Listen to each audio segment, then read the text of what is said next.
On doit démarrer donc notre conseil municipal avant d'examiner le moindre ordre du jour par effectivement une rubrique relative à la vie politique de notre ville, avec donc immédiatement la proposition de la suppression d'un poste d'adjoint. En date du 8 avril 2023, donc Christine Marchal a fait savoir à la préfecture des Vosges, après m'avoir effectivement sollicité, une démission qui était actée par la préfecture et que j'avais acceptée donc au préalable. Nous avions plusieurs possibilités, évidemment, dans ce cadre-là. Et ce que je propose, après bien sûr avoir discuté avec un certain nombre d'élus de la majorité municipale, c'est de reparamétrer notre action pour être plus efficace et de continuer sur notre lancée que je trouve bonne et que je salue parce qu'elle est le fait, je le pense sincèrement, du travail collectif de chacun et chacune. Et donc, je vous propose donc de supprimer le poste de 5e adjoint, effectivement, qui était vacant à la suite de cette démission. Et même si cette décision est relative au pouvoir du maire, je voudrais quand même vous expliquer que dans le reparamétrage proposé, donc c'est Carole Dufour à qui je proposerai donc d'occuper le poste d'adjoint au maire en dehors des délégations qu'elle porte déjà, également celle du développement culturel. Si ce soir c'est pas un signe, alors là, franchement. Et puis il n'y aurait plus de délégation sur un adjoint au maire, donc des éléments relatifs aux événementiels et à la vie associative. Bien sûr, s'agissant des conseillers municipaux délégués, donc pas de changement, évidemment. Donc ça amène notamment Daniel Salmon à nous rejoindre.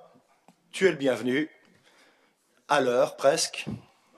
Hein, ouais, c'était pas forcément évident, surtout on a nos habitudes sur la salle Verdun, même si ce n'était pas les tiennes, puisque tu siégeais plutôt ici, d'ailleurs, me semble-t-il, non? Tu n'as jamais siégé ici, effectivement. Non, c'est une erreur de ma part.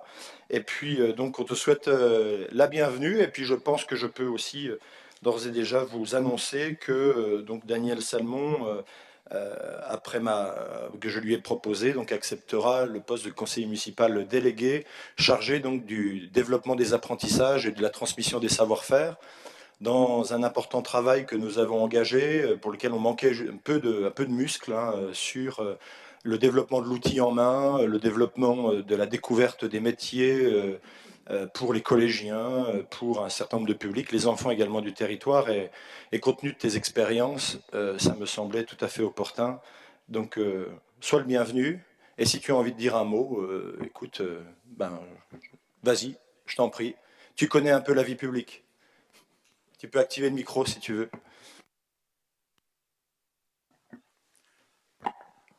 Oui, bon, je voudrais d'abord m'excuser pour mon retard parce que une visite de dernière minute au moment où je partais et puis voilà. Enfin bref, c'est pas. Donc évidemment, oui, l'outil en main, ça m'intéresse parce que bon, ça a été mon métier, on va dire. Et puis maintenant, bon, reste à voir maintenant dans quelles conditions ça va pouvoir se faire et puis voilà. Donc je suis disponible pour l'instant. Merci Daniel, merci. Et qui donc ramène à 8 le nombre d'adjoints au sein de notre commune. Alors la question m'a été posée, dit Monsieur le maire, est-ce que c'est une mesure d'économie? Non, absolument pas. On n'est pas mesquin à ce point. Voilà. Est-ce qu'il y a donc des demandes de participation, débat? Non. Je mets ce rapport aux voix. Qui est contre? Qui s'abstient? Je vous remercie.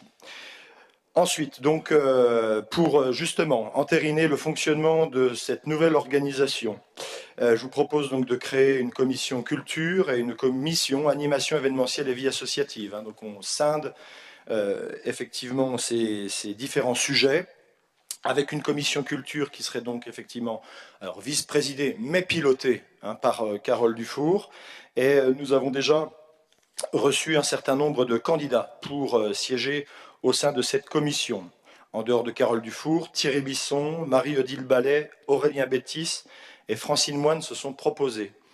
Est-ce qu'il y a d'autres candidats?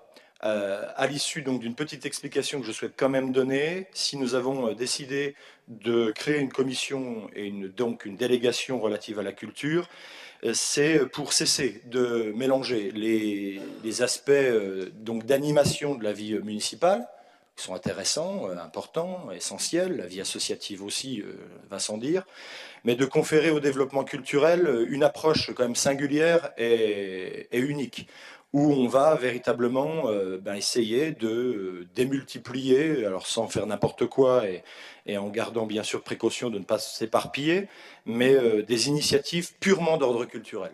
Hein, ça me semble essentiel, notre ville en a besoin, et donc c'est le sens de la proposition. Sur la commission animation événementielle et vie associative, je proposerai de mettre les deux points au vote de manière distincte, mais sur la commission animation événementielle et vie associative, donc je la présiderai.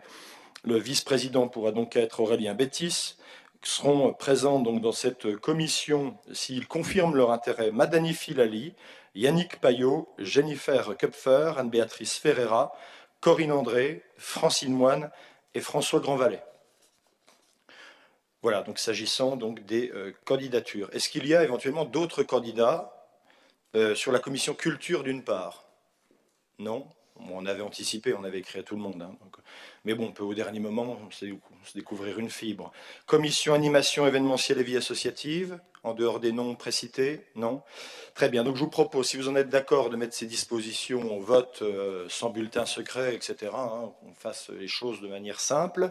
Si vous en êtes d'accord, donc je vais déjà vous demander si vous êtes d'accord de mettre ces dispositions au vote de manière habituelle, c'est-à-dire à main levée. Il n'y a pas d'opposition, non, pas d'abstention, très bien, c'est parfait. Donc pour la commission culture, par rapport à cette composition, qui est contre, qui s'abstient, je vous remercie. Et puis pour la commission animation, événementielle et vie associative, de la même manière, qui est contre, qui s'abstient. Très bien, je vous remercie et au travail. Nous continuons donc sur l'association du jumelage, puisque nous avons bien sûr nécessité de remplacer Christine Marchal sur les postes qu'elle pouvait occuper ici et là. Donc s'agissant de l'association du jumelage, je vous propose que le représentant municipal ne soit autre qu'Aurélien Bétis. Il n'y a pas d'autres candidats, j'espère, hein, mais vous avez le droit, hein, non? Non? Écoutez, bah, très bien. Qui est contre? Qui s'abstient? Félicitations, avec un lourd programme en perspective. Nous sommes 146 à partir à Alzenau les 10 et 11 juin, et nous avons mis les Allemands sans dessus-dessous, puisqu'il a fallu anticiper aux capacités d'accueil. Mais ils sont honorés de cette mobilisation, on y reviendra peut-être rapidement en fin de réunion. S'agissant de la commission communale des impôts directs, ça sera plus simple, puisque Christine était membre de cette commission, mais bien sûr, donc il faut la retirer du titre de commissaire au sein de la commission communale des impôts directs. Mais nous n'avons pas forcément besoin de la remplacer. Il avait déjà été assez laborieux d'établir la composition des commissaires au sein de cette CCID. Donc je vous propose tout simplement donc, de décider le retrait de titre de commissaire de la CCID à Christine Marchal sans pourvoir de remplaçant. Est-ce que tout le monde est d'accord? À moins qu'il y ait un candidat surprise, on prend volontiers. Parce qu'il faut survivre aux commissions communales d'impôts directs. Non? Qui est contre? Qui s'abstient? Je vous remercie. La modification de la composition donc des commissions municipales, bien entendu, donc je vous propose de rendre immédiatement opérationnelle l'arrivée de Daniel Salmon au sein de notre conseil municipal. Et donc, je vous propose qu'il puisse intégrer les commissions économie et les commissions enfance-jeunesse, puisque vous voyez que c'est le lien à réaliser sur les délégations portées par Daniel. Daniel, c'est toujours bon pour toi? Parfait. Qui a un commentaire? Non? Qui est contre? Qui s'abstient? Je vous remercie. S'agissant donc, nous pouvons reprendre le cours normal du conseil municipal, puisque nous avons recomposé le conseil municipal dans sa composition complète et avec ses organes de fonctionnement. C'est pour ça que ça anticipe et ça précède l'ordre du jour habituel. Donc on en revient au PV de la réunion du conseil municipal du 17 mars dernier. Avez-vous des remarques? Je ne vais pas vous infliger la lecture des nombreuses pages de ce document. Non? Est-ce qu'il y avait des remarques? Pas de remarques. Il est adopté. Et de la même manière, s'agissant donc des décisions, le tableau des décisions vous a été remis de manière habituelle. Je vous demande si vous avez des remarques. Si vous n'en avez pas, non, eh bien, il est adopté. Affaires foncières. Donc, on propose la cession d'une parcelle au centre-ville. Je propose que Jérôme Valsésia nous présente le point. Merci Monsieur le maire, chers collègues. Donc, la commune est propriétaire de la parcelle AC 217 6 rue d'Alsace d'une emprise foncière de 115 mètres carrés. Par délibération du 22 septembre 2022, le conseil municipal a autorisé le recours à la procédure de vente par adjudication de cet immeuble, vente au plus offrant, et a approuvé le cahier des charges. L'immeuble a été évalué par les domaines à 90 000 euros. Cet immeuble, ancienne bibliothèque, en R+1, est mitoyen des deux côtés et comprend, d'une part et d'autre d'un couloir, 2 petits ateliers box, clos et vitrés, une pièce en mezzanine et au fond surélevé 3 pièces à usage sanitaire avec un issue de secours donnant sur l'arrière du bâtiment. L'étage occupe les 2 tiers du rez-de-chaussée avec une grande salle lumineuse et à son centre un bureau clos puis une pièce aveugle. Le 5 octobre 2022, la vente par adjudication a été mise en ligne sur le site de la commune et sur Vosges Matin. Les propositions devaient être tournées pour le 31 octobre 2022 à midi au plus tard. Aucun prix de départ n'a été déterminé. Plusieurs visites ont été effectuées et 2 offres ont été déposées. La commission d'adjudication s'est réunie le 29 novembre 2022 pour examiner ces propositions. La première offre n'a pas été retenue car non conforme au cahier des charges qui imposait la création d'un logement au premier étage. La seconde offre correspond au cahier des charges avec une perspective supplémentaire de création d'un second logement en R+2. Cette offre a été reconfigurée et une nouvelle commission d'adjudication s'est réunie le 11 avril 2023 pour l'examiner. Offre de prix donc déposée par M. Pierre Humel pour un montant de 65 000 euros. Le projet prévoit la réhabilitation complète de l'immeuble avec un commerce à transférer ou l'installation d'un nouveau commerce au rez-de-chaussée et la réalisation de 2 appartements au moins à peu près 80 mètres carrés. La commission d'adjudication donc a validé cette offre. Sous réserve de l'accord du conseil municipal, nous lui avons fait part de notre accord pour lui céder cet immeuble. Monsieur. Merci Jérôme. Effectivement, on se réjouit de rétablir potentiellement la continuité commerciale sur cette portion de la rue de Lorraine. Est-ce que vous avez des questions ou des remarques sur cette délibération? Non? Très bien, on la met aux voix. Qui est contre? Qui s'abstient? Je vous remercie. Je vais vous présenter rapidement également la délibération suivante. Nous avions déjà délibéré le 22 avril 2021 concernant une cession de parcelles rue Roger Wein, rue Loïs Prat, dans une bande herbeuse, la 1043, que vous avez à l'image. Nous avons donc besoin de faire une modification pour que la personnalité qui acquiert soit potentiellement la bonne, puisque monsieur Mougin souhaite acquérir cette parcelle soit en son nom personnel, ce qui était convenu à l'époque, soit au titre d'une société à créer, et visiblement il pencherait plutôt pour cette option.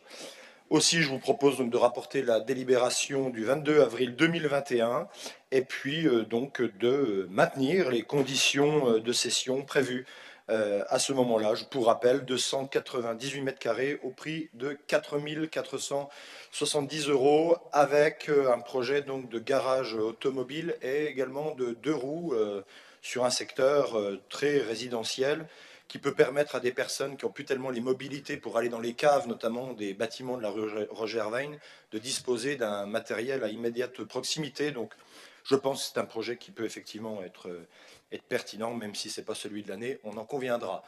Est-ce qu'il y a des remarques, des questions? Non. Qui est contre? Qui s'abstient?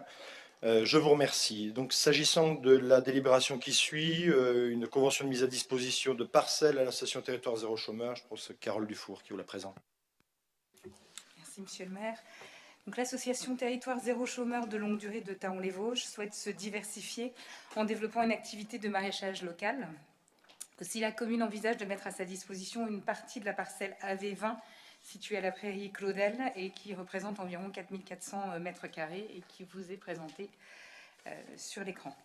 Cette mise à disposition s'effectuerait à titre gratuit avec certaines restrictions, l'interdiction absolue d'employer des produits phytosanitaires, pesticides et des engrais chimiques, la pratique du tri et du recyclage des déchets, la gestion économe des ressources naturelles, en particulier l'eau, et ainsi que l'interdiction de mener des activités susceptibles de polluer le sol.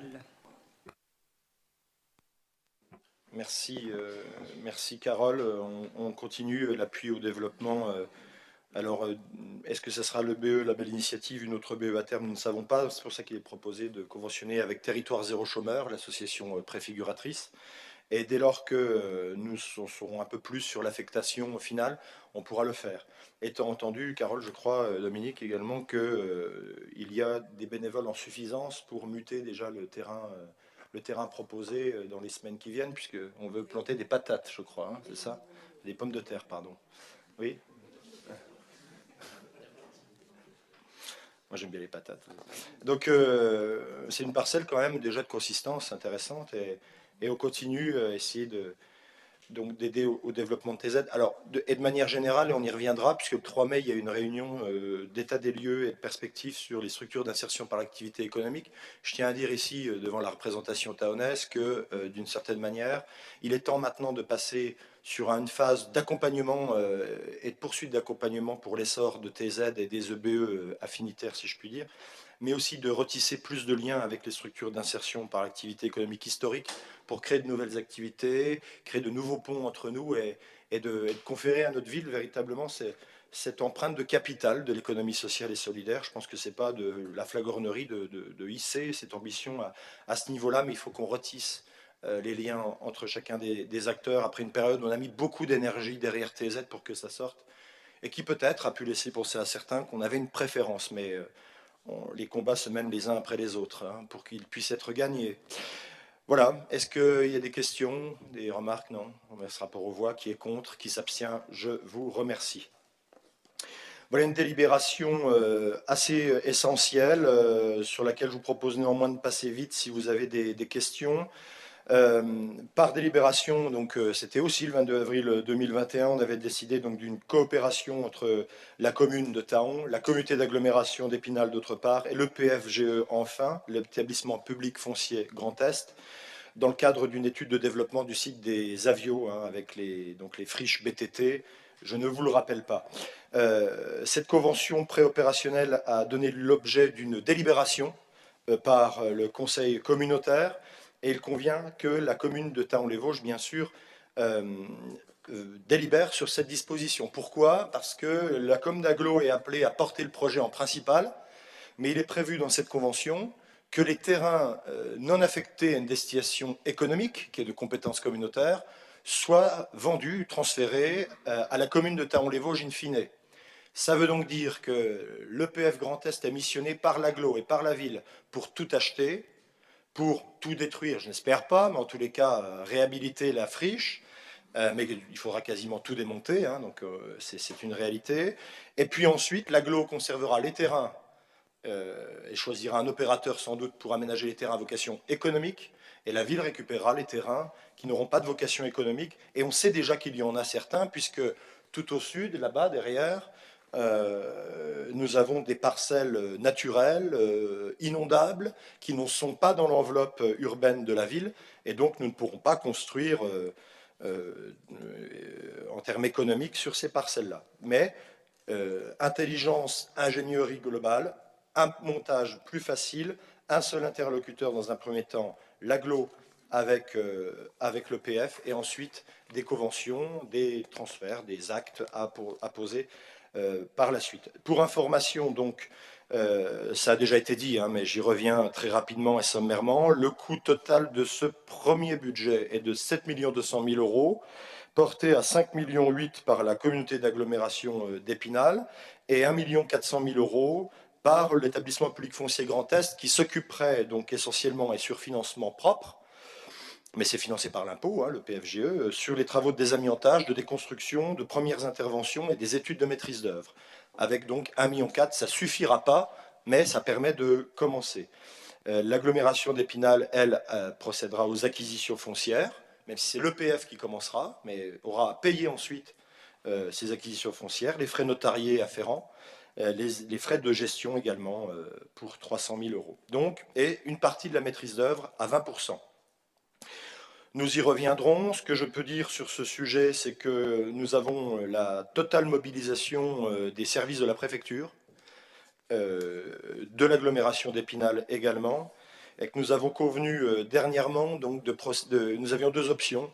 Et nous avons choisi l'option la plus, comment dirais-je, offensive, qui nous permettra donc de porter en même temps la procédure administrative et la procédure judiciaire. Donc les études parcellaires, l'enquête d'utilité publique, mais également la potentielle expropriation, hein, pour parler clairement, même si nous discutons avec les différents propriétaires. Nous aurons une réunion publique fin mai avec l'EPF Grand Est, l'AGLO, la ville de Thaon, et nous annoncerons aux différents propriétaires le calendrier, puisque le calendrier pourrait être le suivant, puisque Madame la préfète s'engage à ce que la DUP soit signée très rapidement. C'est potentiellement une acquisition foncière en 2024 et un paiement en 2025. Évidemment, il peut y avoir, on l'imagine, des temps plus longs de procédures judiciaires que nous ne maîtrisons évidemment pas à ce jour, mais dont on espère qu'ils seront évidemment les plus courts. Je dirais qu'en la circonstance, le principal est engagé, et que si certains trouvent le temps long, je veux dire l'exceptionnelle mobilisation de tous les acteurs, parce que pour en arriver au point où nous en sommes aujourd'hui, il a tout de même fallu repartir de zéro, mobiliser tous les acteurs, faire comprendre les enjeux, mener des études, puisqu'il fallait un projet pour que le PF Grand Est se positionne, et je dois dire aujourd'hui l'exceptionnelle mobilisation de tous les acteurs sans exception, et il n'y a que comme ça qu'on arrive ce genre à donner une issue à ce genre de chantier. Nous avons fait participer l'ESAL, l'ENSTIB, l'IUT à l'imagination de doit être ce site. Jean Rotner nous avait mis à disposition, c'était la seule équipe dans les Vosges, une équipe d'ingénierie qui nous a aidé à réfléchir, et on continue à réfléchir. L'œuvre de Christina Escobar, tout à l'heure des discussions devant un demi de bière, dit bah oui, il faudrait peut-être que vous pensiez, Philippe Murat était là, il faudrait peut-être que vous pensiez à ça, à ça. Et on est en train de construire, je dirais, ce que nous voulons faire. Voilà. Est-ce que vous avez des questions sur ce rapport? Non. Qui est contre? Qui s'abstient? Il est adopté. Jean-Pierre Philippe, pour nous parler d'aménagement forestier, les conséquences encore de la fusion des communes, vous voyez. Merci, monsieur le maire. Donc, qu'est-ce qu'un aménagement forestier? En fait, c'est une feuille de route de la gestion durable des forêts publiques qui sont définies par le code forestier. Elle donne un cap et les grandes orientations sylvicoles d'une forêt, qu'elles appartiennent soit à l'État, soit aux collectivités territoriales sur le long terme. On reviendra peut-être sur le long terme tout à l'heure. Son objectif est de gérer de manière durable nos forêts, relevant du régime forestier pour permettre à la société de bénéficier pleinement de tous les services offerts. Production de bois, bien sûr, promenade, biodiversité et prévention des risques naturels. Il précise entre autres les essences à privilégier, les plantations à envisager et la régénération à obtenir.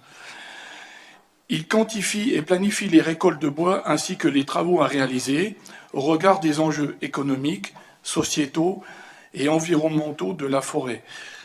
Accueil du public, prévention de la biodiversité, réduction des risques naturels. Donc je disais que on pourrait revenir sur le long terme. En fait, ce nouvel aménagement va courir sur 20 ans, mais il sera révisable tous les 5 ans pour qu'on puisse suivre les changements climatiques s'il y a besoin. Suite à la fusion des 3 communes de Girmont, Oncourt et Thaon-les-Vosges, il est nécessaire que les 3 forêts communales se couvertent maintenant par un seul et même document de gestion, sans distinction.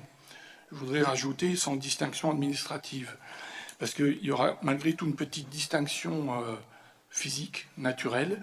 C'est que comme lors de la fusion, comme a dit monsieur le maire, on va retrouver des numéros de parcelles identiques, numéro 30 par exemple à Thaon, à Girmont ou à Oncourt.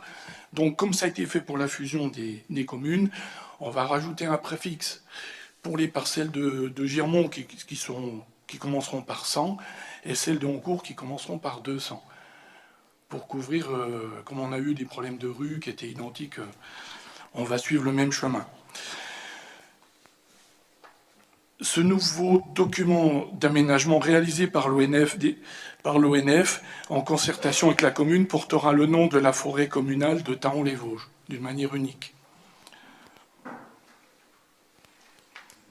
Très bien, merci Jean-Pierre. Est-ce qu'il y a des questions, des remarques sur ce rapport? Non. Très bien. Qui est contre? Qui s'abstient? Je vous remercie. Je vous propose de continuer. Jean-Pierre, vas-y. tout, hein, si tu veux. Donc, forêt communale, donc, on a une modification de destination de coupe pour la parcelle 4B de Honcourt. En fait, suite à une demande des services de l'ONF, le conseil municipal est invité à se prononcer sur la modification de destination de coupe pour la parcelle 4B de Honcourt. La destination des produits des coupes des parcelles de la parcelle 4B figurant à l'état d'assiette de l'exercice 2023 sera donc partage en nature des produits petits bois entre les affouagistes, sur pied ou après façonnage selon les besoins. Il est proposé également de laisser à l'ONF le soin de fixer les découpes dimensionnelles et de décider comment on répartit les affouages, soit par feu, par habitant ou moitié par habitant ou par feu. Historiquement, on a toujours fait par feu. En fait, qu'est-ce que ça veut dire par feu? Ça veut dire qu'un enfant d'un habitant d'Honcourt a le droit de faire du bois. Il a le droit de profiter du droit de ses parents. On a toujours fait comme ça. C'est ce qui est écrit dans les règlements qu'on donne aux affouagistes. Et de désigner les garants responsables. En fait, on propose de reconduire les mêmes. Donc, M. Périol, Lionel, M. Salmon, Daniel, ici présent, M. Volquin, Patrice et M. Yarnard, Jean-François. Et de fixer le délai unique d'exploitation, façonnage et vidange des bois partagés en affouage pour les petits bois le 15 décembre 2023, les houppiers, pareil, le 15 décembre 2023. À l'expiration de cette date, si des affouagistes n'ont pas fini leur travail, ils sont déchus de leurs droits.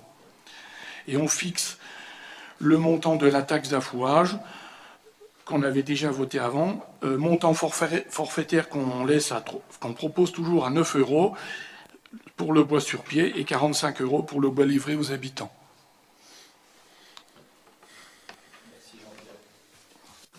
À ce sujet, des questions, des remarques? Non. Très bien. Qui est contre, qui s'abstient? Oui, Daniel. Quand on parle de délai d'exploitation, ça veut dire qu'on intègre aussi en même temps le débardage? Oui, bien sûr.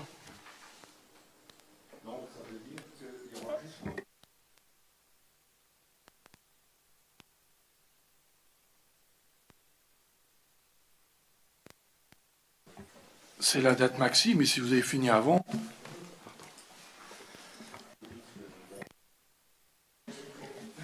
En général, on fait en sorte que ce soit débardé par beau temps, en quelque sorte, pour ne pas abîmer les chemins. Pour Taon et Girmont, on a mis de mémoire, courant juin, quelque chose comme ça. Car il fait bon, comme tu dis. Si tu me coupes,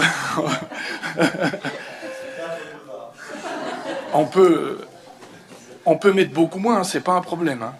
On peut mettre un délai beaucoup plus court. C'est vraiment pas un problème. Mais parce qu'il y a quand même un délai au niveau de la coupe pour l'abattage et ainsi de suite. Parce que ça, il y a une date à respecter. En fait, on est obligé de reprendre cette délibération par rapport à celle qu'on a prise en décembre, parce qu'il y a eu une petite cagate entre les affouagistes et le bûcheron qui fait le bois à livrer.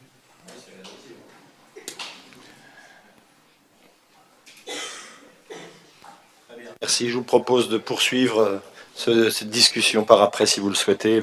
Mais effectivement, hein, on s'est fait rouspéter par un certain nombre de personnes. Hein. Les affouages cette année ont été quand même extrêmement tardifs et ça va que globalement on ne peut pas s'en réjouir, mais que ça soit sec effectivement dans les bois. Hein. Je suis assez d'accord avec la remarque.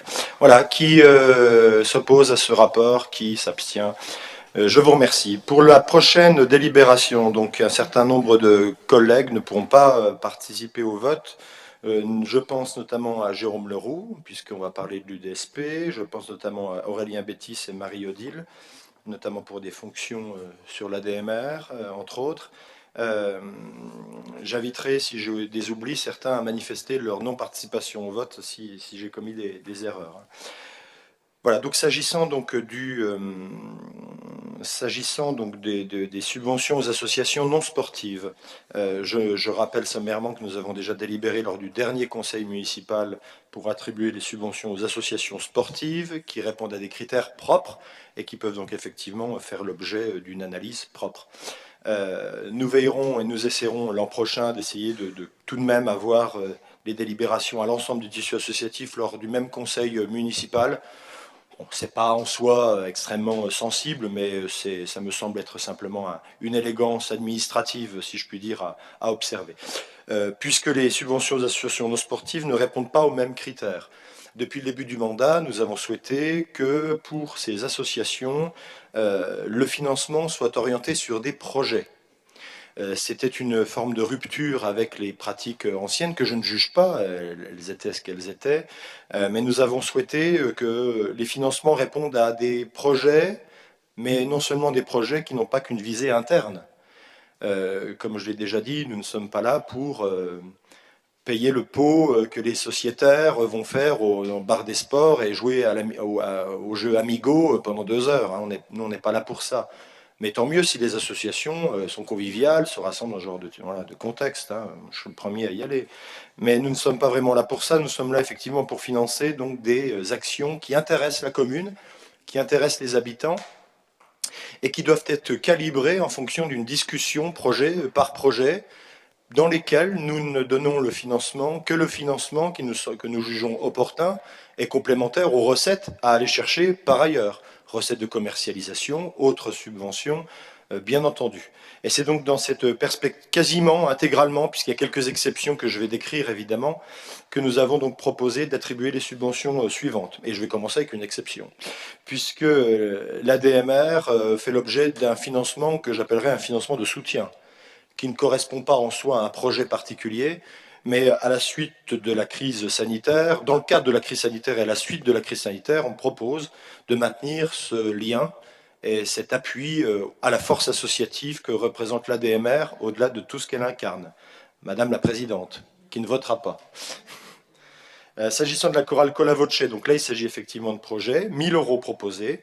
L'association Vosges Loisirs Vidéo, 670 € dans le cadre donc du festival interrégional du court-métrage qui a eu lieu à Thaon-les-Vosges et qui était, je dois le dire, d'une exceptionnelle qualité et des acteurs extrêmement investis. Et dans une démarche non commerciale, donc qui effectivement a le mérite d'être soutenue. Ça permettait de couvrir les frais de réservation de salle. Crésus, comme son nom ne l'indique pas, donc soutient les dossiers de surendettement et accompagne des personnes du territoire 3 en l'occurrence, donc 100 €, mais là c'est plutôt également une participation symbolique.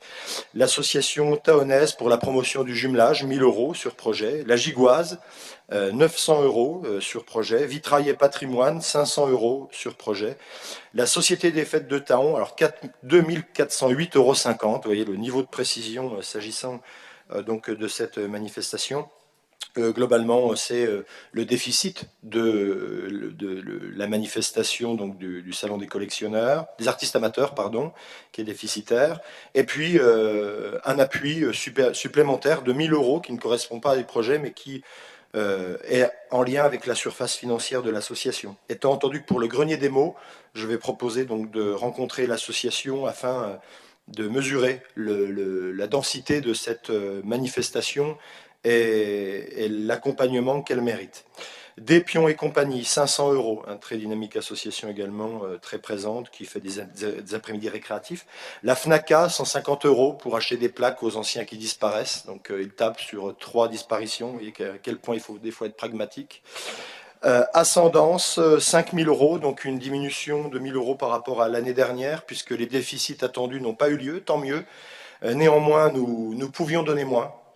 Nous avons décidé de rester à un niveau plus élevé que ce que nous pourrions faire, compte tenu de l'exceptionnelle implication de cette association dans tout ce que la commune met en œuvre. Le patrimoine tahonnais, 1 000 € également sur projet. L'amicale des sapeurs-pompiers, 2 000 € pour couvrir les frais donc, des festivités, du repas, hein, plus précisément, du repas de Sainte-Barbe, qui est toujours un moment exceptionnel, cher ami. effectivement. Bon. Et donc autrefois, les factures étaient prises en charge directement par la comptabilité. Et donc on souhaitait avoir la transparence de gestion. En cours animation pour 1500 € également sur des projets. Stanica Montana's Dancer. Alors là, c'est pour malheureusement couvrir un déficit prévisionnel. Hein. C'est pas très glorieux, mais bon, c'est la vie des associations parfois. L'Orchestre d'harmonie de Taon, 4000 € également un certain nombre de projets qu'on souhaite soutenir. L'Amicale du personnel communal, avec une diminution très sensible. Alors, on ne sac pas la PC parce qu'elle aussi, elle est très volontaire, présente à tout ce que nous proposons. Cela étant, il y a un mouvement, il y a un effet de masse, puisque notamment les adhésions liées au CNAS concernant donc l'action sociale du personnel communal seront prises en charge directement dans le budget principal au chapitre 012 du personnel. Le Ripper Café, un des derniers venus, qui était accompagné et par Carole et par les services de l'Aglo pour se constituer en association, et on propose un soutien de 350 € pour ces après-midi où des bénévoles aident les gens à réparer tout un tas de choses, et c'est très apprécié. L'Adavi, donc 1000 € avec la même philosophie que l'ADMR. Les deux associations ont la même philosophie, les mêmes valeurs, et nous avons d'excellentes relations avec les deux d'ailleurs. Les jeunes sapeurs-pompiers, on propose 1000 € à ce regroupement qui est de niveau départemental, hein, Jérôme, et nous reproduisons donc cet appui. La Côte de Virine, un appui symbolique de 100 €, mais je pense, cher Philippe Murat, que ce qui est fait par ailleurs apporte des ressources tout à fait intéressantes qui permettent au site de s'embellir et d'être maintenu. Donc la ville, elle reste fidèle à son engagement, 100 €. Le Secours catholique, 100 €. Et les communes forestières, dans le cadre de l'Assemblée générale qui aura lieu le 4 mai, où il est proposé donc qu'une subvention puisse couvrir les frais de réservation de la salle. Nous avons donc un ensemble de 34 316,50 € de subventions qui rentrent dans l'enveloppe budgétaire que nous avions établie lors de notre budget primitif. Avez-vous des remarques ou des questions? Je propose que les non-participants au vote n'aillent pas se cacher aux toilettes ou je ne sais où, hein, pour rester ici. Est-ce qu'il y a des avis contraires, des abstentions? Je vous remercie. Je tiens tout de même à signaler, voilà, on ne va pas faire de démagogie ici, mais on a quand même fait le choix courageux, je crois quand même, hein, d'augmenter la taxe foncière, notamment pour permettre la poursuite d'un appui fort auprès des associations, quelles qu'elles soient, et c'est l'identité de notre commune qui est aussi en jeu pour des sommes qui restent malgré tout raisonnables. Il faut quand même le dire. Donc il y a un effet levier. Pour 34 000 €, il y a un effet levier quand même tout à fait exceptionnel sur le territoire. Donc, merci pour ce vote. Dominique Marquer, propose-tu de prendre la parole sur subvention exceptionnelle à territoire zéro chômeur, mettre en perspective cet appui? Merci, Monsieur le maire, chers collègues. Le territoire Thaon-les-Vosges, Vincey-Poursuis est devenu dernièrement le 48e territoire zéro chômeur de longue durée de France, premier dans les Vosges. L'association TZCLD 88, fondée en 2019 pour faciliter le droit à l'emploi et mener à bien cette habilitation, abrite aujourd'hui l'équipe projet qui assure le travail d'animation et d'ingénierie territoriale nécessaire à la mise en œuvre du droit à l'emploi. Il est plus que nécessaire aujourd'hui de continuer à accompagner l'association dans son fonctionnement pour qu'elle poursuive l'accompagnement efficace mené auprès des personnes privées d'emploi afin qu'elles retrouvent une activité professionnelle. C'est pourquoi il est proposé d'attribuer en 2023 une subvention exceptionnelle de 7 500 €, comme prévu au budget primitif, à l'association TZCLD 88, afin de financer l'équipe projet dans l'attente d'une articulation prévue pour l'accompagnement des demandeurs d'emploi et RSA du territoire. Est-ce que vous avez des remarques? Non? Je mets le rapport aux voix. Qui est contre? Qui s'abstient? Je vous remercie. Carole, sur des aides pour des acquisitions de récupérateurs d'eau. Merci. Dans le cadre d'une volonté d'encourager les éco-gestes en faveur de l'environnement et la préservation des ressources naturelles, la commune de Thaon-les-Vosges souhaite accompagner les initiatives des particuliers en proposant une aide en faveur de l'acquisition de cuves de récupération hors sol des eaux pluviales. Donc, les conditions d'attribution seront les suivantes. Concernant le statut juridique du demandeur, est éligible à l'attribution de l'aide toute personne physique occupant un logement sur la commune de Thaon-les-Vosges, qu'il soit propriétaire, locataire ou occupant à titre gratuit. L'aide ne pourra cependant être octroyée qu'une seule fois par foyer. Les locataires devront solliciter au préalable l'accord du propriétaire pour l'installation du dispositif. Les caractéristiques de l'équipement: les récupérateurs d'eau doivent avoir une capacité minimale de 300 litres. Il s'agit de dispositifs hors sol. L'équipement choisi est destiné uniquement à un usage de l'eau non domestique en extérieur, donc type arrosage du jardin, arrosage des fleurs, lavage de matériel, lavage de la terrasse, etc. Et dans la mesure du possible, l'équipement sera installé de manière à respecter une bonne intégration paysagère du secteur. Un emplacement discret où des mesures d'habillage sont encouragées par la commune. Pour les modalités d'attribution de l'aide financière, les demandes d'aide financière seront prises en compte selon les crédits disponibles et en priorité définie ci-dessus. Pour la demande préalable, le demandeur doit déposer auprès du maire le formulaire de demande de subvention, le règlement et les pièces justificatives qui sont listées dans le règlement. Pour l'achat du récupérateur, l'aide concerne l'acquisition réalisée à partir du vote du règlement par le conseil municipal de ce jour jusqu'au 31 décembre 2023 inclus. La décision d'attribution est prise par le maire et notifiée au demandeur par un courrier simple ou un courriel. Et pour le calcul de l'aide financière, le montant de la subvention est fixé à 50% maximum du coût hors taxe de l'achat, avec un plafonnement d'aide maximale de 50 € pour les cuves jusqu'à 500 litres et 100 € pour les cuves au-delà de 500 litres. Un montant de 3 000 € a été inscrit au budget en 2023 pour l'acquisition, pour les subventions attribuées à ces acquisitions. Les règlements complets le règlement complet vous a été transmis avec l'ordre du jour et sera disponible sur le site internet de la commune, et des renseignements pourront être pris auprès du pôle des services techniques de la direction de l'attractivité de la commune en mairie. Merci. Merci Carole. Alors, on pourrait se dire que ce n'est pas toujours forcément nécessaire d'accompagner financièrement ce genre de disposition. Cela étant, on va vraiment avoir besoin d'un changement d'échelle au niveau de nos territoires pour gérer l'eau, et notamment dans un certain nombre de projets. Je pense particulièrement à la rue de Lorraine, quand nous allons établir les travaux rue de Lorraine.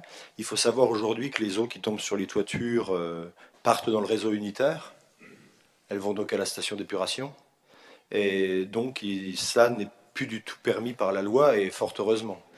Dès lors, il conviendra que les propriétaires, par exemple, au bas de leur chéneau, soit coupent le chéneau, installent ce qu'on appelle un dauphin, un bec de dauphin, là, et puis que l'eau parte dans la pelouse. Alors, il y a des propriétaires qui sont déjà effrayés parce qu'ils disent ça va inonder. Enfin, après, quand il pleut, il pleut.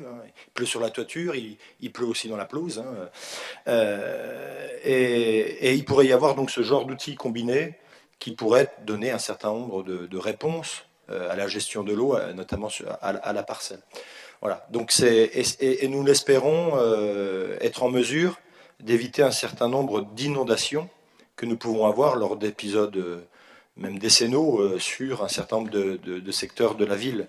Je pense particulièrement à la rue de la Haie-d'Hélès, qui, je l'espère, n'aura plus de problème une fois que la rue de Lorraine sera réalisée. Une fois que l'école maternelle de Bouxières sera également déraccordée et renverra l'eau en bonne partie sur une noue végétale dans le cadre des travaux que nous allons mener. Donc là, il y a un véritable enjeu, effectivement, de transition écologique, mais concret, pas blabla, que nous proposons. C'est donc un des outils qui est proposé, et nous reviendrons sur le reste plus tard. Des compléments, des questions? Non? Je propose donc de mettre ce rapport aux voix. Qui est contre? Qui s'abstient? Je vous remercie. Jérôme? Merci, monsieur le maire, chers collègues. Dans le cadre de la réhabilitation de son centre-ville, la commune de Thaon-les-Vosges avait passé en 2021 une convention d'objectifs avec l'ACAT pour le soutien des commerces. Afin de poursuivre cette action, 2 conventions ont également été prévues pour les actions en 2022, et je vous parlerai après 2023. On va faire du 2 en 1. La première convention était une convention d'objectifs pour un soutien aux manifestations commerciales d'un montant de 19 700 €, donc pour 2022. La CAT, en effet, s'engage à utiliser cette subvention pour des actions de communication pour promouvoir les événements qu'elle organise afin de dynamiser et rendre attractif la ville. La seconde convention est une convention d'objectifs pour une aide à l'installation de nouveaux commerces d'un montant de 15 000 €. En effet, la CAT s'engage à financer en échange d'actions de communication les commerces dans les proportions suivantes. Jusqu'à 3 000 € TTC maximum pour l'ouverture d'un commerce inexistant, jusqu'à 1 000 € TTC maximum pour la reprise d'une activité amenée à disparaître, et jusqu'à 500 € TTC maximum pour l'ouverture d'un commerce dont l'activité est déjà présente. En 2023, 2 nouvelles conventions sont également envisagées avec des montants différents. Et je vous en toucherai 2 mots juste après. Convention d'objectifs pour un soutien aux manifestations commerciales d'un montant de 12 000 € d'une part, et convention d'objectifs pour une aide à l'installation de nouveaux commerces d'un montant de 12 000 €. Pour ce faire, le conseil municipal doit donner son accord pour signer ces conventions pour 2022 et 2023. Juste un petit rappel pour le montant 2023, si je puis me permettre, au niveau du soutien aux manifestations commerciales. Il a toujours été dit depuis que nous sommes là en 2020 et depuis que nous avons relancé la CATS, cette merveilleuse association qui fonctionne très bien. On a toujours bien dit que c'était le pied à l'étrier, qu'on allait l'aider à démarrer avec des sommes qui ont toujours été importantes dès le départ. Bon, d'une part, pour des raisons budgétaires cette année, bien sûr qu'on doit aussi réduire un peu la voilure, mais il est temps aussi que la CAT prenne à sa charge certaines actions de communication. Elle a les moyens financiers de le faire, il n'y a pas de souci. Donc on ne se désengage pas de la CAT, bien au contraire, on est toujours là, mais on doit aussi faire attention à nos finances et de revoir un tout petit peu à la baisse ce montant-là que je pense que tout le monde comprendra. Et pareil au niveau de l'installation des nouveaux commerces. Voilà, c'est ce que je voulais dire. Merci. L'union fait la force. Et nous le démontrons encore une fois de plus. Qui a des remarques éventuellement? Qui est contre? Qui s'abstient? Je vous remercie. Emre, tu nous présentes les tarifs de sponsoring? Monsieur le maire, mes chers collègues, donc comme vous le savez, le précédent conseil municipal nous avons approuvé la convention avec la société Quarterback dans le cadre de l'organisation des Masters de pétanque, donc auront lieu les 12 et 13 juillet 2023 cette année pour la 3e année consécutive. Donc pour pouvoir organiser les Masters de pétanque, il faut des financements, il faut des recettes. Il y a des dépenses, évidemment. Donc des recettes, il y a des institutions telles que l'agglomération d'Épinal, le département, la région Grand Est. Mais on a également souhaité, depuis l'année dernière, nous le faisons, aller solliciter des partenaires privés. Donc on appelle ça du sponsoring. Et donc on a mis en place des paquets pour pouvoir financer donc, les Masters de pétanque. Donc ça se décline selon plusieurs packs. Bien évidemment, quand nous aurons des sponsors, on sera attentif, puisqu'il faut respecter, dans le cadre du cahier des charges imposé par Quarterback, qui n'est pas une société concurrente à cette société-là, qui puisse venir s'installer donc au village partenaire sur ces 2 journées-là. Donc vous l'avez dans le rapport, donc il est proposé une grille tarifaire d'un pack publicité à 1 000 €, donc limité à 10 partenaires, avec les publicités, comme vous avez pu le voir l'année dernière, sur les affiches, sur les sacs à pain, les banderoles d'entrée de ville, les arrêts de boules, les publicités sur la façade de l'hôtel de ville, panneaux autour de la zone de jeu, 5 panneaux, repas du soir et participation autour d'un gentleman pour 2 personnes, des tentes dans le village partenaire, donc à 300 €, donc avec 8 emplacements disponibles, des chalets dans le village partenaire à 500 € l'unité, donc avec 7 emplacements disponibles, et enfin la possibilité d'avoir une buvette, un chalet buvette, avec un seul emplacement disponible. Voilà, tout simplement, pour permettre d'engranger un maximum de recettes et essayer d'avoir des Masters de pétanque, qui est une manifestation nationale, voire internationale d'envergure, à un moindre coût. Merci Emre. Ouais, tu l'avais rappelé, non? Je crois qu'on a fait 15 000 € à peu près l'année dernière. On a fait 15 000 € de subventions privées d'une certaine manière, et donc c'est vraiment un allègement du reste à charge, et puis aussi une adhésion du territoire à un événement phare et attractif. Voilà. Avez-vous des questions? Non? Des remarques? Non? Donc on met ce rapport aux voix. Qui est contre? Qui s'abstient? Je vous remercie. Françoise, je vous propose que tu nous présentes un dossier qui nous a bien mobilisés avec les services ces derniers temps. Merci, monsieur le maire, chers collègues. Bientôt 3 ans, nos premières rencontres avec les professionnels de santé. Que de chemin parcouru. La construction de la maison de santé pluridisciplinaire Jules Ferry est un projet phare du mandat. En effet, face aux difficultés de nos administrés d'avoir accès aux professionnels de santé, trop peu nombreux, il était du devoir de la commune de tenter de garantir l'accès aux soins. Il est de plus en plus difficile aujourd'hui d'inciter des praticiens à s'installer ou même de les faire rester dans leur commune d'implantation. Le nombre limité de professionnels de santé et le manque d'attractivité entraînent au fil du temps la désertification médicale de certains secteurs, et il est de la responsabilité des élus de tout faire pour garantir des bonnes conditions d'exercice pour les professionnels de santé de leur commune. C'est l'assurance de permettre l'accès aux soins pour la population. Ce projet a été jugé par toutes les institutions nécessaires et de qualité, puisqu'il a été soutenu financièrement par le département des Vosges, la région Grand Est, le plan de relance et les fonds européens à plus de 70%. La maison de santé construite par la commune en cohérence avec les besoins du corps médical et des patients accueillis a vu s'installer depuis peu des praticiens, dont 3 médecins généralistes, un kinésithérapeute et 2 infirmières. Et d'autres vont bientôt les rejoindre. Une convention d'occupation temporaire a été signée dans ce cadre et lors des nombreux échanges avec les professionnels de santé, certains d'entre eux ont émis le souhait d'acquérir les locaux par le biais d'une location-vente et souhaitent constituer une société civile immobilière à cette fin. La commune travaille actuellement avec un notaire à la rédaction de ce type de contrat qui permettrait aux membres de la SCI de s'acquitter d'une redevance qui constituera un capital et qui permettra à l'issue de ce contrat, d'une durée envisagée à 10 ans, à la SCI de devenir propriétaire des lieux. Pour ce faire, il est nécessaire de fixer dès maintenant le prix du bien à céder afin de rédiger l'acte. Afin de fixer un tarif raisonnable, en cohérence avec les prix pratiqués sur d'autres territoires, mais aussi avec les attentes des professionnels qui s'installent à Thaon-les-Vosges, il est proposé de faire une opération blanche sur la construction de la maison de santé. Il est proposé de fixer le prix de vente sur le modèle suivant. Prix du terrain, 50 € le mètre carré TTC, pour une parcelle découpée comme sur le plan en annexe de 650 mètres carrés, soit 32 500 € TTC. Prix de la construction, études comprises, 2 779 556,83 € TTC. Intérêt d'emprunt jusqu'à la cession prévue du bien, 47 500 €. Indemnité de remboursement anticipé liée au remboursement de l'emprunt après la cession, 11 250 €, soit 2 882 556,83 € TTC. Prix duquel seront déduites les subventions perçues par la commune, estimées dans leur notification à un total de 1 751 858,32 €, correspondant pour le département des Vosges 66 887 €, la région Grand Est 225 000 €, le plan de relance 735 520 €, pour le fonds européen 724 451,32 €, soit un prix de vente fixé à ce jour à 780 326,85 € TTC. Certaines conditions seront rajoutées au contrat de location-vente pour prémunir également les intérêts de la commune.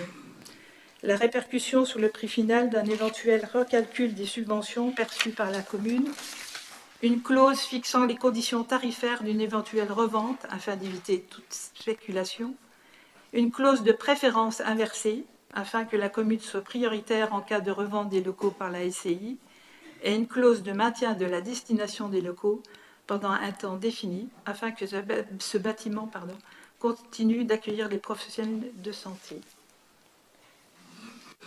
Merci Françoise, résumé en 5 minutes de très longues heures de travail et de discussion. Et je salue tout de même à cet instant également l'appui de nos services avec notre directrice générale en tête, avec une implication sur ce dossier qui a été remarquable.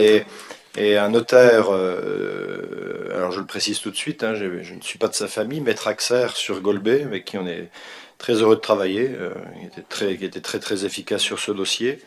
Pour ne rien vous cacher, c'était l'idylle pendant de nombreux mois, et les dernières semaines ont été un peu plus compliquées, parce que les choses devenaient concrètes, et qu'initialement les professionnels de santé en fait ne souhaitaient pas devenir propriétaires. Donc nous on a tablé effectivement l'ensemble des actes en bail professionnel sur la base d'une location simple. Et en fait, il y a quelques semaines, ils sont revenus sur cette décision et ont voulu, et c'est opportun, hein, constituer une SCI afin de pouvoir reporter l'immobilier à terme. Ce qui était toutefois, je le rappelle, l'engagement initial, puisque nous avions réussi à faire interrompre le projet d'Anne-Sophie Romary et d'Émile Collin, qui devait construire un petit équipement à Port-et-Plage, hein, côté de Super-U, et y accueillir Elisabeth Forestier et Jean-Pascal Ragazzini. Et nous étions battus farouchement, d'ailleurs bien avant les élections municipales, certains y étaient, dans une maison à Golbet. On avait discuté avec les gens et on leur avait dit que nous souhaitions, nous, un regroupement au centre-ville.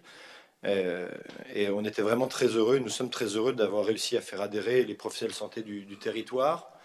Nous avons déjà donc la chance de compter sur la présence d'un médecin généraliste supplémentaire, qui n'est autre que Jessica Jacquemart, qui en plus est jeune, elle a 37 ou 38 ans, et va se lancer sur le fait d'être maître de stage. Elle pourra donc accueillir des internes.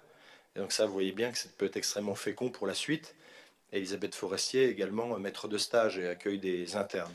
Donc ça sera en dehors de toutes les initiatives qu'on a déjà pu prendre et qui nous ont pris beaucoup de temps, je pense porteur à terme, mais compte tenu de ce qu'on voit par ailleurs dans certaines communes, on peut presque, c'est quand même dramatique, mais c'est comme ça, presque être content que finalement ils acceptent de payer le prix résiduel du coût de la maison de santé. On est dans un contexte où le rapport de force est totalement déséquilibré, hein. On le sait bien, hein. Donc cet équipement est néanmoins, je crois, vocation à devenir un concentrateur de professionnels de santé, avec, on l'espère, encore au moins un médecin généraliste supplémentaire, et nous n'excluons pas la possibilité d'une extension comme cela a été prévu dès le départ du projet. Est-ce qu'il y a des questions ou des remarques sur ce rapport? Non. Qui est contre? Qui s'abstient? Je vous remercie, et encore une fois, je remercie tous ceux qui nous ont permis cet important travail, et ce n'est pas fini. Jean-Pierre peut nous parler donc de la contribution au groupement syndical forestier de la foresterie. N'est-ce pas la dernière année? Non, l'emprunt court jusqu'en 2036. Oui, donc la commune est adhérente au groupement syndical forestier de la foresterie, et à ce titre, elle acquitte une contribution justement pour couvrir l'emprunt. La contribution pour 2023 a été fixée à 15 000 € pour chaque commune adhérente, même montant que pour l'année 2022 et 2021. Donc cette somme, en ce qui concerne notre commune, est imputée à l'article 65 548 du budget forêt de l'année en cours.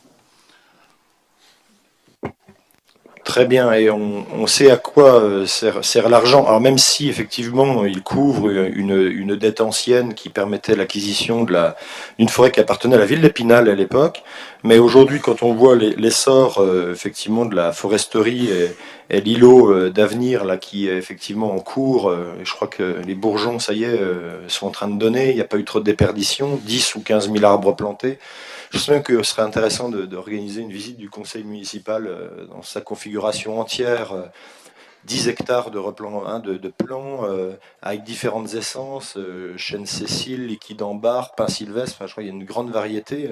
Moi, je suis vraiment extrêmement intéressé par ce projet qui a d'ailleurs une composante scientifique pour les liquides ambar, je crois, si tu veux bien nous en parler un instant, puisque la gestion de notre forêt va vraiment devenir un enjeu encore plus sensible dans les années qui viennent, même si c'est pas à Taon que les enjeux sont les plus importants et sur le territoire, notamment aussi du groupement de la foresterie. Si tu veux peut-être dire un mot là-dessus, Jean-Pierre. Oui, donc en fait, j'avais laissé un peu carte blanche à l'ONF pour organiser ces 10 hectares. J'avais toujours été intéressé par ce que tu avais dit, par des îlots d'avenir, qui étaient moins bien subventionnés que par le plan de relance. Donc on a changé notre braquet. Malgré tout, on a gardé le concept. C'est-à-dire on a une essence maîtresse qui est le chêne Cécile, mais on a voulu aussi faire des zones de test, voir comment certaines essences vont se comporter dans le futur, dont le liquide ambar, qui lui va être suivi pendant au moins 10-15 ans par des scientifiques, donc de l'INRAE, de la DRAF, de l'ONF, etc., pour vraiment voir si c'est une essence d'avenir dans les Vosges.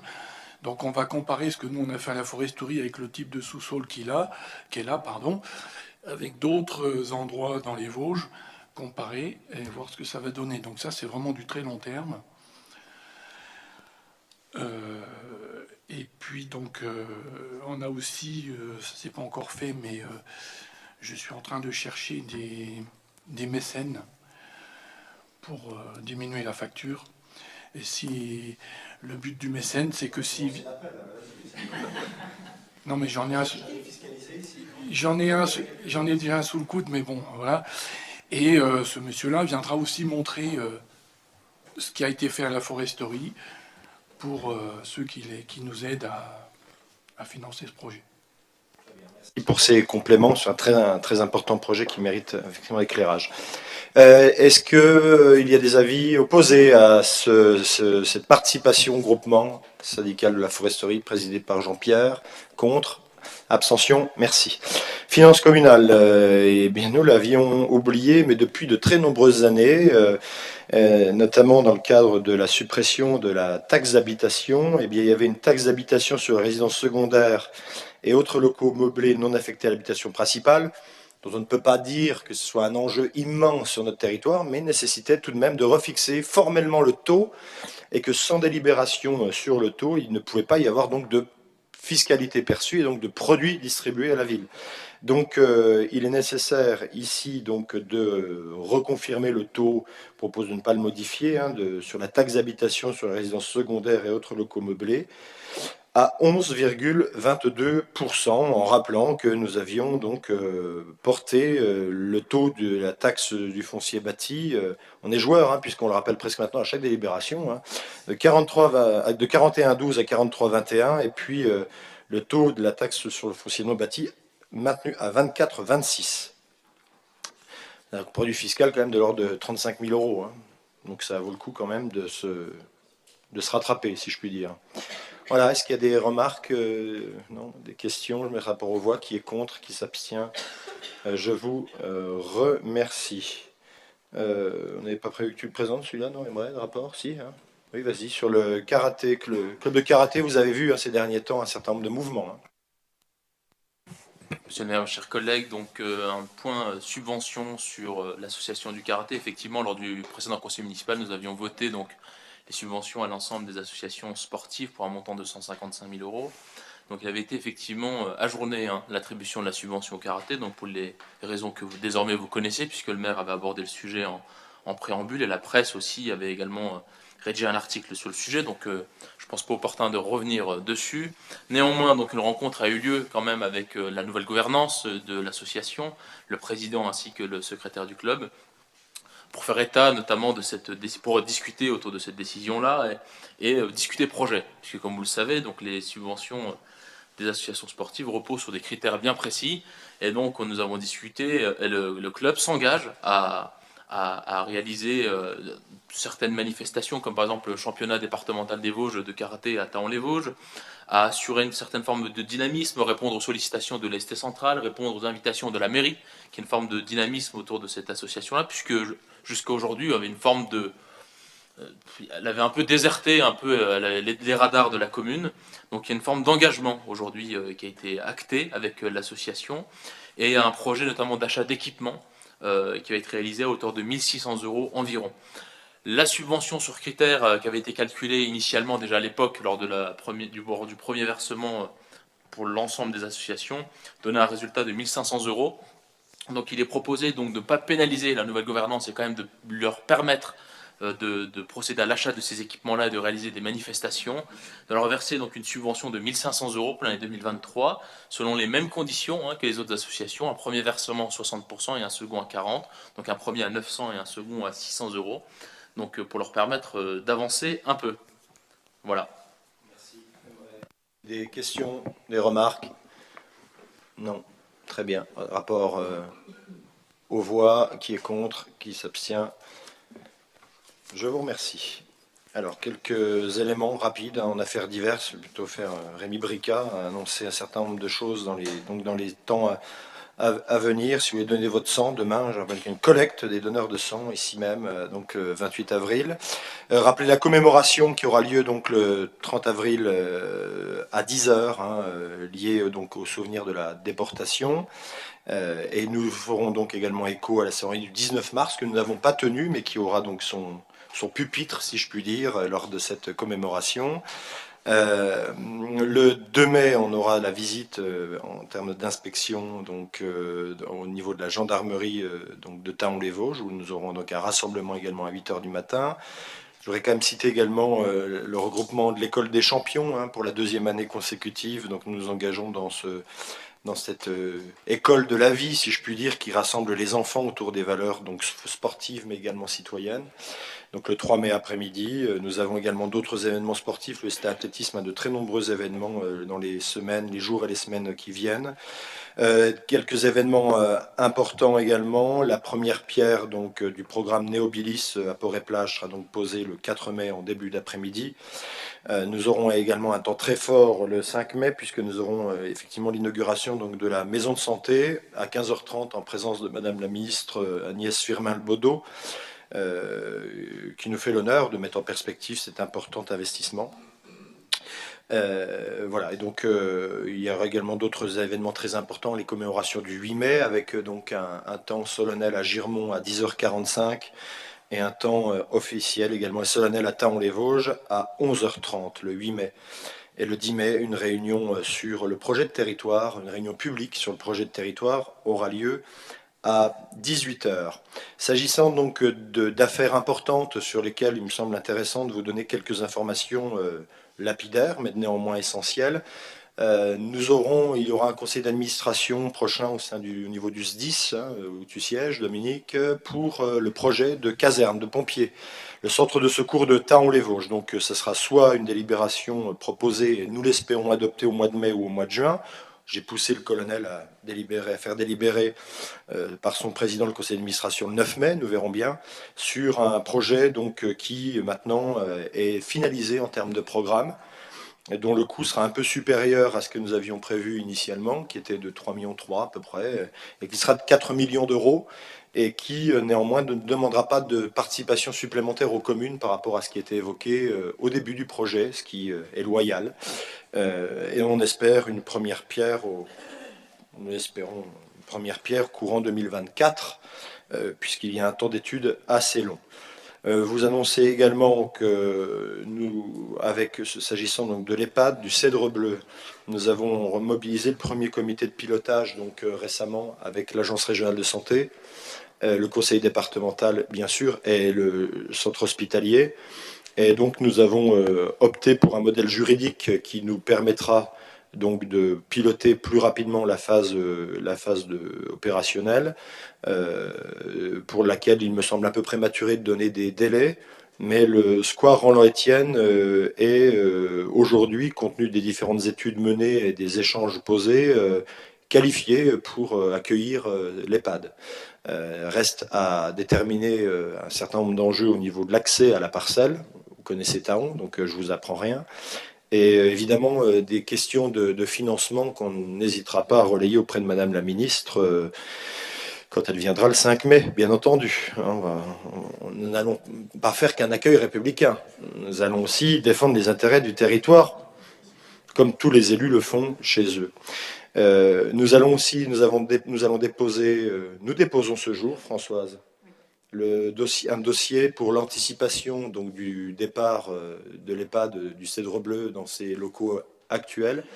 Et vous annoncez donc qu'on dépose une candidature pour muter le bâtiment, l'ancien collège, en résidence autonomie, avec l'accompagnement donc d'Adavi qui s'est positionné pour être le gestionnaire et qui a co-signé avec nous donc la lettre d'intention et le projet finalisé. Et nous avons également un investisseur, c'est la filiale médico-sociale du groupe Action Logement qui s'appelle Eneal et qui a annoncé notamment à Françoise hier qu'il était prêt à injecter 1 400 000 € de fonds propres dans l'opération. Et on connaît la force d'Action Logement et on se félicite bien entendu déjà de ce coportage, mais il faudra être retenu. Voilà, on candidate et la candidature me semble sérieuse, mais reste à être qualifiée par les instances, notamment départementales, et j'imagine que la CNSA aura aussi son mot à donner. Voilà, un petit aparté, bien entendu, puisqu'il ne vous a pas échappé qu'à la suite du Conseil communautaire et de l'annonce du plan pluriannuel d'investissement, un chapitre relatif à la rotonde s'ouvre. Il s'ouvre maintenant de manière plus déterminante.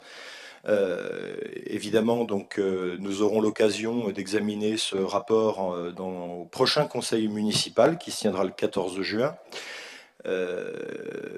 Et de toute évidence, donc, vous avez pu effectivement lire que la communauté d'agglomération d'Épinal se portait garante d'un financement en investissement de 250 000 € par an à partir donc, de l'année 2024.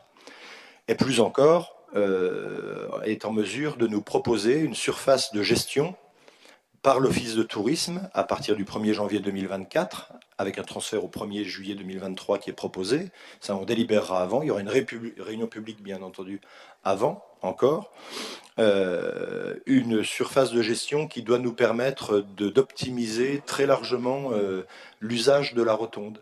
Hein, puisqu'on en avait parlé, on a un taux d'occupation qui est famélique, une dynamique commerciale effectivement absente.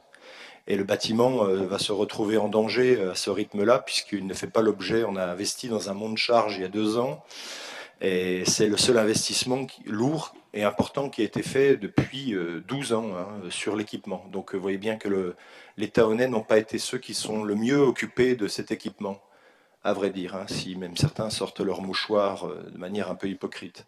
Alors, à vrai dire, il est essentiel de nous positionner sur cet enjeu majeur, hein, nous y reviendrons, étant entendu que nous travaillons depuis de longues semaines, de longs mois, à la demande du maire de Thaon-les-Vosges. Hein, ce n'est pas la communauté d'agglomération d'Épinal qui lance un lasso hein, pour s'emparer de la coupole et la tirer vers Épinal, pourquoi pas, ou ailleurs. Hein. C'est moi-même qui suis à l'origine de la demande, puisque je ne voyais pas, et nous avons discuté avec les adjoints au maire, bien entendu, hein, je ne voyais pas la capacité de Thaon-les-Vosges à constituer une nouvelle équipe, qui doit se constituer, bien entendu, donc à ce moment-là, en concurrence avec les équipes et le fonctionnement communautaire. C'est-à-dire que vous auriez donc une ville de Thaon-les-Vosges avec son établissement public local, par exemple, qui devrait recruter un directeur commercial, des régisseurs, des SIAP de niveau 1, et tout cela face à Seine-Vosges, tout cela face à l'Office de tourisme et le Centre des congrès. Je ne suis quand même pas certain que sur notre territoire, on ait la force de s'affronter sur ces sujets-là.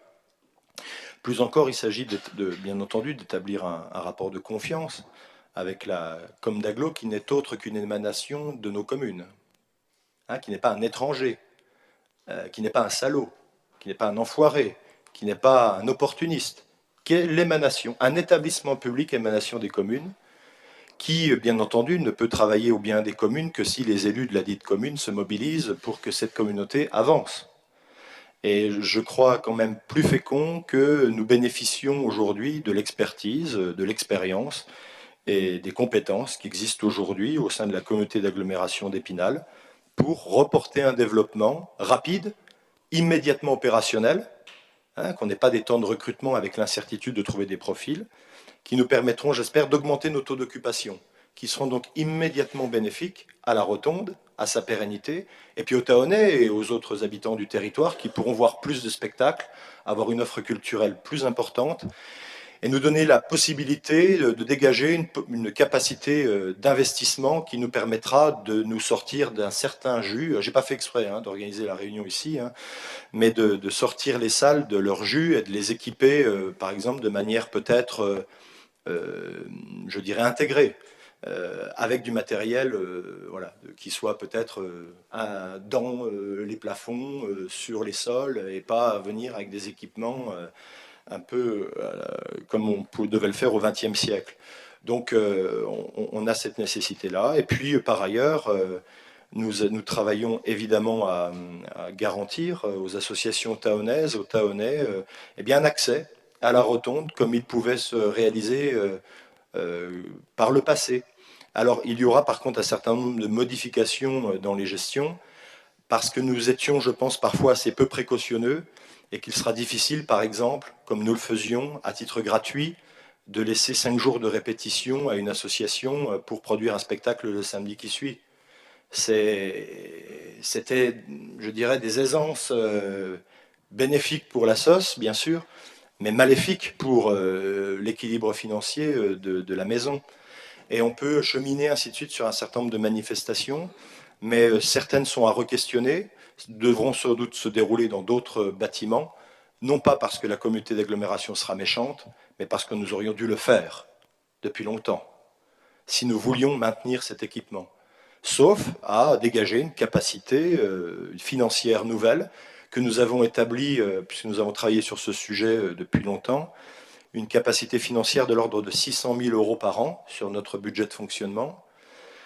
Quand vous voyez que nous dégageons 200 000 € en augmentant les impôts de 5%, je ne suis pas sûr que les Tahonnais soient résilients à ce point. Et je ne vois pas, contrairement peut-être à ce que certains commentateurs pourraient se livrer, que nous ayons, et je crois que nous le savons tous autour de cette table, la capacité à sabrer 600 000 € tous les ans dans notre fonctionnement pour pouvoir dégager cette capacité pour la rotonde. Et alors je crois que finalement, les décisions les plus difficiles sont souvent celles qui, in fine, sont celles qui sont saluées. Et je ne voulais vraiment pas, si vous voulez, porter, c'est pour ça que je vous proposerai évidemment le transfert, il n'y a pas de secret. Ce que j'espère, c'est que dans 25, 30 ans, on puisse se dire que ce collectif, réuni autour de cette table, a pris la décision qu'il fallait pour la rotonde.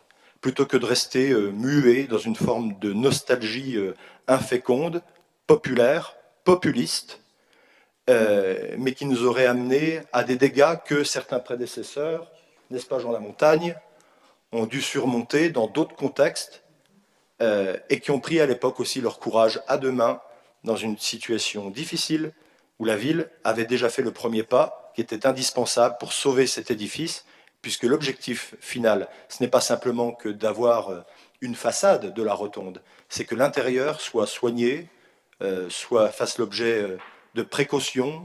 C'est un site précieux et avec lequel aujourd'hui nous ne pourrons pas faire n'importe quoi. Et in fine, si c'est vrai qu'aujourd'hui, compte tenu du mouvement territorial, compte tenu du mouvement lié à une composition institutionnelle qui fait que les communes ont moins de compétences, moins de finances, moins de possibilités, il faut aussi, je crois, reconnaître que cet établissement dépasse quand même quelque peu aujourd'hui les capacités opérationnelles, financières et d'ingénierie de la ville de Thaon-les-Vosges.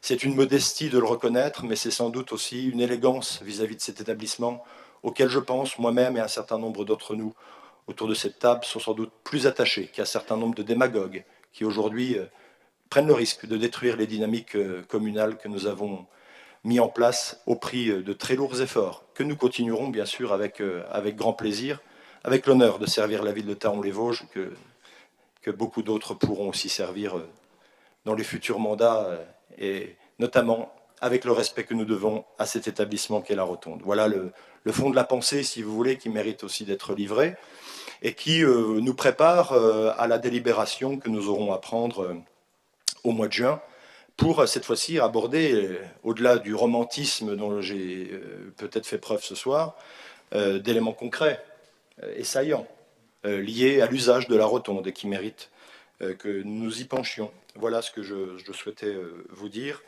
Je souhaitais aussi remercier la présence des jeunes et des moins jeunes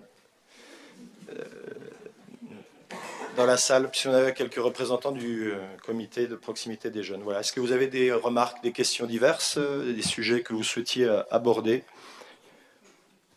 Sinon, non, ce n'est pas le cas. Très bien. Mais la séance est levée. Merci. N'oubliez pas de signer.